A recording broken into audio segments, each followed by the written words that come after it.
Good night, my little NyQuil nightingales. This is your neighborhood horror, the incredible edible Akinos. I'm also a traveling performer, so let's stop trying to act like all Akinos does is talk about whole shit. But this actually is whole shit. This actually is whole shit. So I want to give you this whole energy before you go to bed because it's late. I just came in from a long bus ride from Warsaw into Berlin, and I was having a lot of thinking. I wasn't able to do any work on the bus, so I was like stuck with my thoughts, which I really, really needed. I really needed that long bus ride home. I could have flown, but who needs that when you can take a 7 hour bus ride and be in your thoughts? So anyway, boom, poor logic.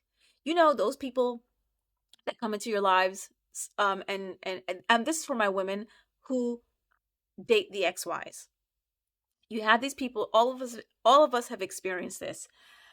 They come into your lives and you're like, oh, you're never going to find a man. You're never going to be with a man. No one's ever going to want you. And let me tell you something. What they're really saying to you is that this is on. Your brain is on. You're intuitive. You can spot BS a mile away and you're not having it. They're telling you that you did not sign up to be trampled on the patriarchy. This is a compliment. This is a gift. They are seeing the inner workings of your soul and of your mind, and you cannot be played. What did Beyonce say? Only the radio can play me. What did Prince say? I cannot be played. And baby, you cannot be played. So when someone's telling you you ain't never gonna have a partner, and particularly when that partner is an XY, yeah, yeah. I know some of you might come into the comments and be like, oh yeah, because you people y'all have a lot of shit with you and you need to do some healing. I ain't talking about all of that. I ain't talking about all of that. Like I can get into a deep conversation about that, but I won't. I won't do all of that right now. Right?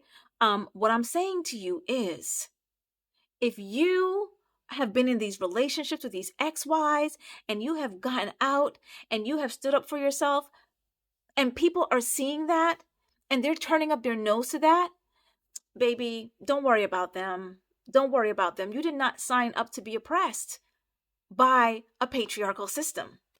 Congratulations, you win.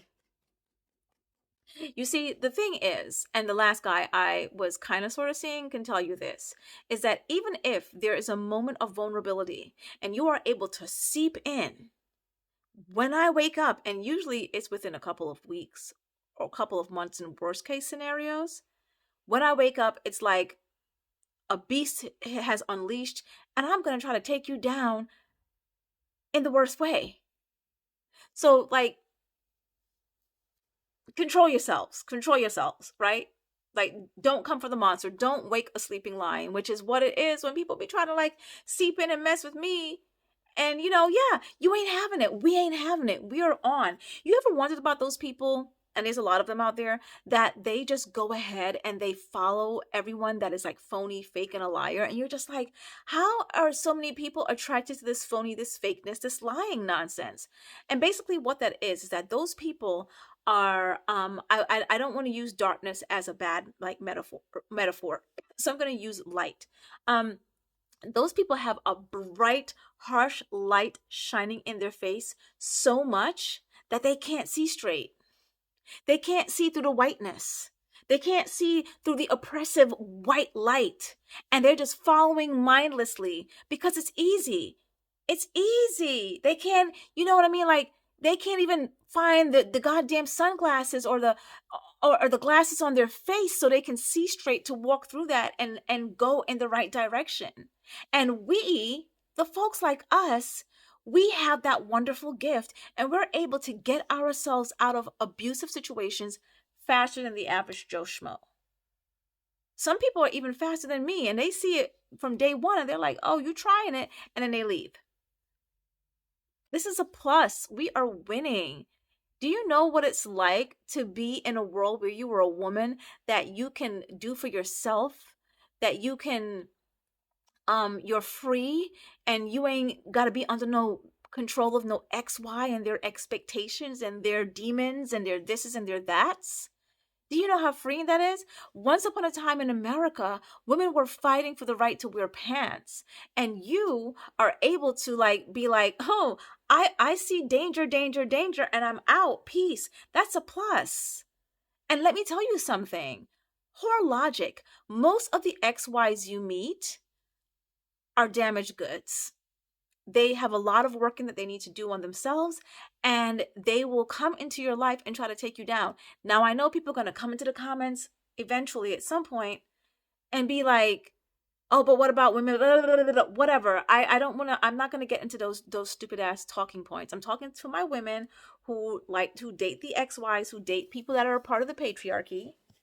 And what they experience and what they hear from a system that really believes that having an XY by their side is what defines them. It doesn't define you. And let me tell you something, as you get older and as you have more experiences and as women become more financially independent, like I am, and have the freedom to do whatever we want, whenever we want, a lot of these bros cannot hold a candle to us. And we can do for ourselves and for them that they can never do for us, or they might not even want to. And why would I even want to be with somebody who don't want to do for me? Child, please get out of here with that.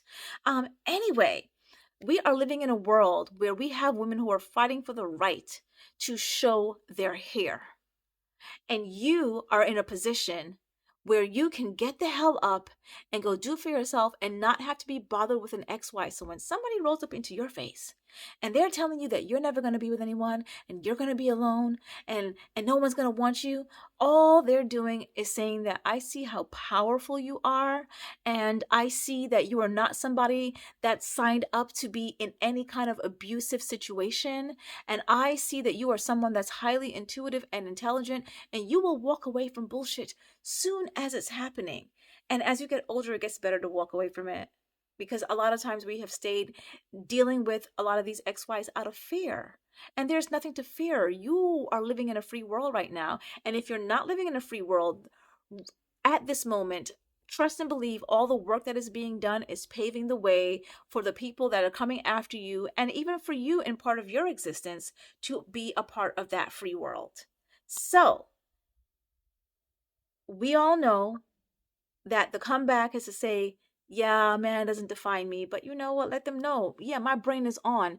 Thank you for pointing out my brain is on, baby. Thank you for pointing out that the wool cannot be pulled over my eyes. And even if you do pull it over my eyes just a little bit, it's not going to last long. You can't manipulate me.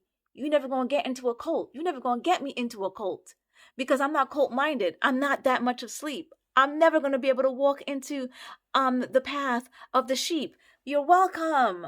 You're welcome. Keep that same whore energy with you from the time you go to bed and close your eyes, and when you wake up tomorrow morning, remember that this is the whore energy that you want to give out into the world. Give it, give it, give it. Let people know, yeah, I ain't never gonna have a man, and I don't want one. Because if having one means that I'm going to be manipulated and abused, which a lot of them bring to the table, argue with your mama. You don't need that. You deserve to be free. You were born free. You were born free. Congratulations on never having a man.